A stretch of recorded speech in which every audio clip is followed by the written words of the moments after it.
Hey there, I am back with another Free the Pip Friday where we look at some of the rarest decks around. And today we're going back to 2017 for one of the classic decks from designer Lorenzo of Stockholm17. This is Gemini. The deck was successfully funded on Kickstarter, like I said, back in 2017, and is inspired by astrology. Gemini is one of the astrological signs. The symbol of Gemini is the twin, and you'll see the twins represented throughout the entire deck, as well as inspirations from the stars themselves. It comes in 3 different versions, actually 4 different versions, but we're going to be looking at 3 different versions today. The 2, I guess what I'll call standard versions of the deck, are this copper or orange one and the red one. This is Gemini Terra, and then this one over here is Gemini Ignis. And then the 3rd version is sort of the more limited version. This is Gemini Noctis. There's actually a 4th version that's even rarer. It's the experimental edition. Very few of those exist. It comes on a white tuck case, beautiful and super hard to get a hold of. But for today, we're going to be looking at the 3 other versions of the deck, the 3 sort of main versions from the campaign. Get a chance to see all of the beautiful artwork throughout. So that said, let's get into it. We're gonna look at all 3 of them, but let's start off with Gemini Terra. Terra means earth, and you can kind of feel some of the earth tones coming through on the tuck case. It's done on a black matte cardstock, and it features this copper or almost orange looking foil with little bits of gold foil as well. No ink at all done with the 2 different colors of foil. The entire design here, other than the banner that says Gemini and a little bit of words at the top and the bottom, this background here is made up of Latin calligraphy. It was actually done by Cark O'Brien from England. Beautiful calligraphy work throughout here. The text that you see here is actually Latin text from a portion of an ancient Roman book about astrology. So very fitting for the theme. And if you look closely, you'll make out a few familiar words from the astrological signs. For example, you've got Gemini written right here, or down here you'll see Aquarius. But you can kind of run this through Google Translate if you want to see what the whole thing means. But then you have the plate in the middle with Gemini, and then playing cards and poker size in the top and the bottom. Beautiful shining foil.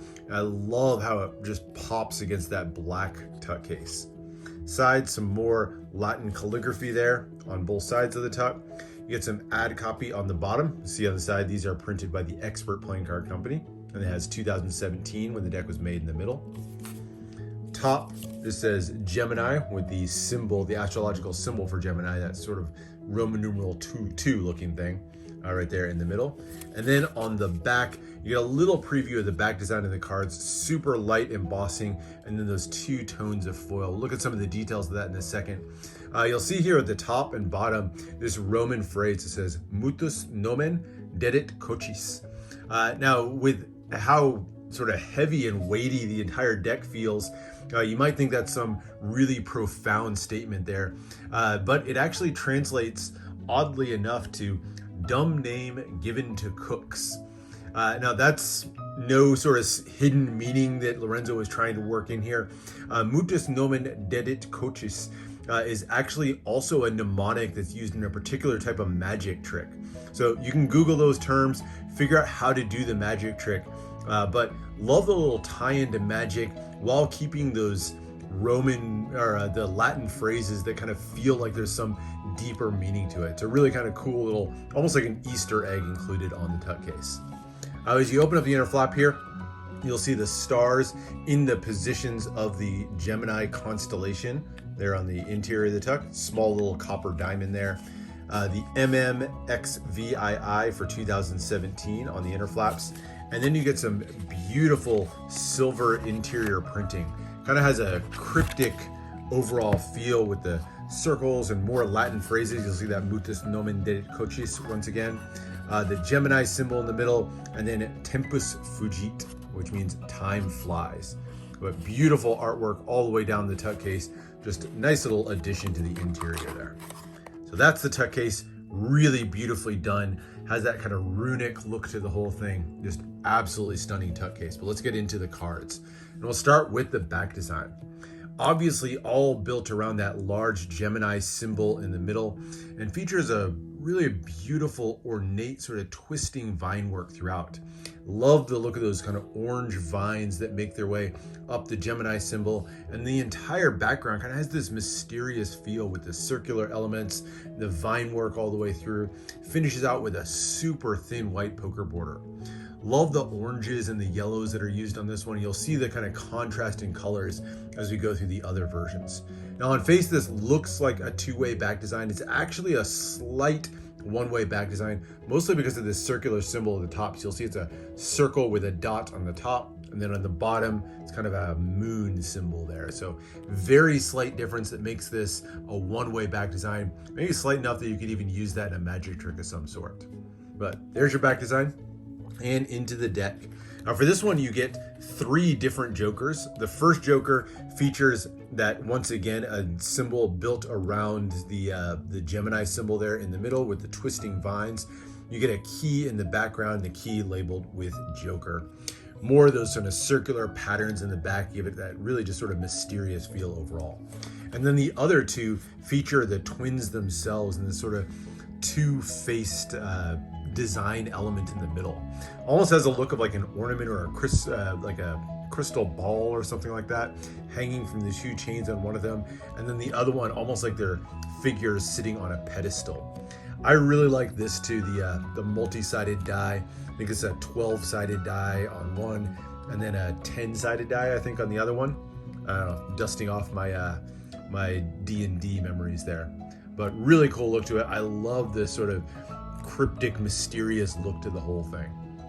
And then in the background, you get, once again, the Gemini constellation in the sky. So there's your 3 jokers that you get. But we're not done with extra cards. There's a total of 5 extra cards in this deck. The constellation card features the night sky in the back. Obviously, that's the Gemini constellation that's denoted there. You get a small glowing Gemini symbol in the top. So a nice little extra card there, reinforcing the theme of the deck. And then a bit of a gaff card. You get a little sneak peek here of the style of the courts, but it's a 2-sided court. So you get Queen of Clubs on one side and then King of Hearts on the other. Really interesting gaff that you don't see all over the place. So there are your 5 extra cards. And then we get into the aces. The Ace of Spades, or the Axe of Spades as it's called, is definitely the power ace of the bunch. Features this large ornate 2-headed axe in the middle, Gemini symbol right in the center, and then the 2 blades kind of curl up the side to form a large spade pip. Has Gemini playing cards at the top and 2017. And then the banner, of course, since it's in the shape of an axe, says Axe of Spades rather than Ace of Spades. On the sides here, you get a little bit more Latin, lots of different Latin phrases throughout here. This one's si sedes non is. Not sure what that translates to, but it's kind of a pseudo palindrome over there. So very interesting and kind of mysterious feel, but I love the art style that Lorenzo is able to achieve on this one. The other 3 aces all follow that axe design, so they all feature axes rather than your typical aces, each in a different design that kind of mimics the overall classic pip shape. So you feel the diamond, club, and the heart in each of the shapes. Really love the use of that. Another fun little Easter egg at the bottom, you'll see 3 Latin words on them: amor, arma, and ministrat, which translates to love provides weapons. It's a little bit of a proverb or saying in Latin. Just really means love provides the weapons to be grateful to the person that you love. So cool, fun little Easter egg combining the 3 aces with that phrase. All right, so there's your aces, and then into the number cards. So the number cards really feel relatively plain. They feature a pip and index in the corner with kind of a unique orientation side by side rather than top and bottom like you'll normally see. It means that you have to fan it out a little bit more to use these the way you would normally hold a hand. But if you fan out this way, actually really nice and functional, easily readable. The pips have a fairly classic shape to them, very familiar, slight customizations to them, but the one thing that'll really stand out is just how fat these pips are. The pips are absolutely enormous. You get some slightly custom orientation to these, but as you get to the higher numbers, you can just see how much space those pips take up. I'm not a huge fan of the style of the pips. They feel kind of blocky and chunky, especially after how ornate the tuck case, the back design, and the aces were. That said, still kind of a nice retro vibe to them overall. So you get to the red cards, you'll see there's a little bit of kind of splotchiness, kind of a two-tone effect there, almost like a watercolor look to them. But I think that's a really nice touch. I do like the red cards better than the black cards, which are a more solid color. But overall, I would have liked something maybe a little more ornate, or at least smaller pips maybe on these. But that's one of very few complaints about the deck overall. So there's your hearts. And then we get into the court cards. And this is once again where we get to see some of Lorenzo's artwork really come to the forefront and sort of get a reinforcement of that twins theme throughout. So all the courts are kind of redrawn in a medieval style. You'll see armor or other elements that really harken to the medieval style throughout here. Love the color palette on this, the reds and the oranges and the silvers. But they're also really kind of reinforcing that twin theme. So where you see what kind of looks like a mirrored court, there are actually slight differences as you go top to bottom. So you'll see slight differences between the fraternal twins that are on the top and the bottom of the cards. So for example, on this one, you'll see the kind of blonde hair peeking out over here, whereas you have spiky black hair peeking out on the Jack of Spades on the other side. Each one of them, in keeping with that Latin theme, is going to have a Latin phrase somewhere on them. So here along the sash, you'll see du ut des, which translates to I give that you might give. Or on the Queen of Spades, here on her crown, you'll see nomen est omen, or the name is the omen. Lots of interesting backstories behind these phrases, but I love the additions of those and just sort of getting to look into some of those different phrases. King of Spades, one of my favorites, kind of has a look of like a dwarf or something like that. I love the chainmail helmet that he's got. The other really cool thing about these courts, I love how the courts are all sort of interacting with the pip in the corner in some way. Usually that pip's just kind of stuck out there, stuck on the card, almost like an obligatory pip. But in here, he worked it into the artwork in kind of subtle ways. So in some, it's very, more direct, like the snake wrapped around on the Queen of Spades. On others, it's just sort of the spade making its way into the weapon and kind of forming part of the weapon. But a really cool touch overall. Here's your red cards, maybe feature a little bit more red forward, but all in a similar style. And once again, you'll just see all those subtle differences from one side to the other. Sometimes it's as simple as, in the Queen of Diamonds here, eyes closed on one side, eyes open on the other. And again, you can kind of look at those little Latin phrases going all over the place, but really great artwork as always. Wouldn't have expected anything less from Lorenzo, but he did a great job with these. There's the King of Clubs. I really, really like that one. That one has a futuristic look to it with that visor over his eyes there. There's the Jack of Hearts with a very serene look on this side. And his Latin phrase, repetita juvat, which means needing no help. And this is one of my favorite of the Latin phrases that are used. You got amor cecus, or blind love. That's probably my favorite one of them. Love the look of those sort of dragons forming down the diagonal there. And then last but not least is your suicidal King of Hearts. That serene look as the sword kind of positioned behind his head in that classic pose. And I really like the sword stabbing through the heart pip in the corner there. And that is the deck. Before we talk about handling uses of the deck, let's talk about the other two versions of the deck. Now, next up, we're going to go with the Ignis deck. Ignis meaning fire, and obviously you'll see that right away with the bright red foil on this one. So rather than the copper and gold on that one, on Terra, Ignis gets a bold hit of red with gold, which I think has just some really fascinating contrast. I like this one much better than the Terra deck. That red just pops a lot more for me. Overall, though, the same design elements, just definitely a color swap throughout this one. Same Latin phrases, etc. throughout. As you open up the tuck case, still the same silver foil on the interior. Same, subtle differences get into the cards as well. So obviously you get a very nicely recolored back design. And again, holding these side by side, I like how the red one pops a lot more than the Terra deck. So Ignis really kind of takes it for me on all fronts. And then as you go into the cards themselves, you'll see some slight differences in the color, but for the most part, this deck is pretty much identical in the cards otherwise. So same court cards, same pips throughout.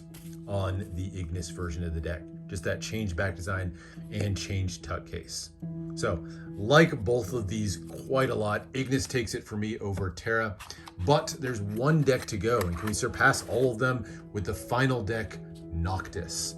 Now for me personally, I think so. It's a really striking contrast. So this one's not a simple recolor. The tuck case is completely new on this one. The front of the tuck case on this one's built around that Gemini symbol. You got Gemini playing cards, and then behind in black foil, you have the symbol, the other symbols of the zodiac kind of forming a wheel around. I love the way that that black foil against the black background pops off. And it has enough kind of boldness to it to still stand out. So it's not a muddled look to it. I think they did a great job with the foil. Now you will see little peaks here of that Latin calligraphy making its way through, but it's definitely dominated by that Gemini symbol on the front. So same looks overall on the other sides of the deck. The black version of the back design of the cards there, the black and silver. And then on the bottom, there's the addition of a sticker here. And you can see this is the numbered version of the deck. So you get that shiny silver sticker. It says 1500 out of the 2000 deck run. As you open it up, very small difference. That diamond that you may remember from the other ones now been replaced by a moon, but the same interior printing on the tuck case. And then as we get out the cards, you'll get some nice differences on the Noctis version of the deck with the cards as well. Most prominently is the back design. So same basic design with the Gemini symbol. Obviously the color change now to use those dark blues, very mysterious look. But what really sets this one apart is these small accents of silver foil. You can see those glowing designs. I love how subtly the foil was used on this one. Definitely doesn't hit you over the head with foil, but just enough to give you those accents and those sort of mysterious feel as you turn this one in the light. So really like the use of foil on this one.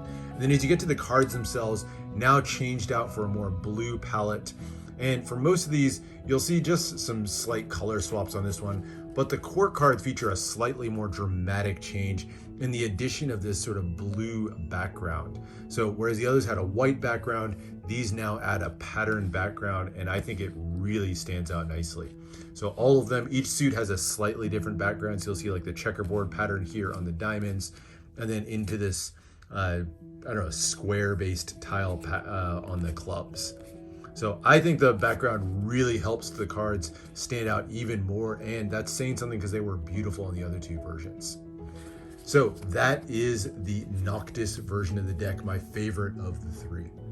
As far as handling, these are done by expert playing cards on with their classic finish. Definitely kind of a nice thin stock, but still a little bit stiffer. You get that a lot from expert, but they handle really beautifully, super smooth. The classic finish, I think, just handles great. So no complaints at all on the handling, even if they are a little bit stiffer than like a Cardamundi stock or something like that, my favorite stock, but really nicely handling cards. But before we close out the review, wanted to show you a couple of the other things that you could have gotten with the campaign and things maybe you want to keep an eye out for. And the first one we're going to check out is the Pollux Case. This is a 6-deck carrot case that you could add on as part of the campaign, and it's an absolutely stunning piece of art. It's done on a black, sort of a more opaque finish. Most of the carrot cases you'll see are going to be clear, see-through. This one's done opaque and features etching on the top with that kind of circular design that we've seen in a few other places. You get some Latin phrasing, once again that mutus nomen dedit cotis around the sides, and then Gemini in 2017, and it's just a really striking addition overall. Nice shiny, you can see the reflection of my room there. And then right in the center is a beautiful key guard that fits right into an opening in the middle of the box. So I can pop this out.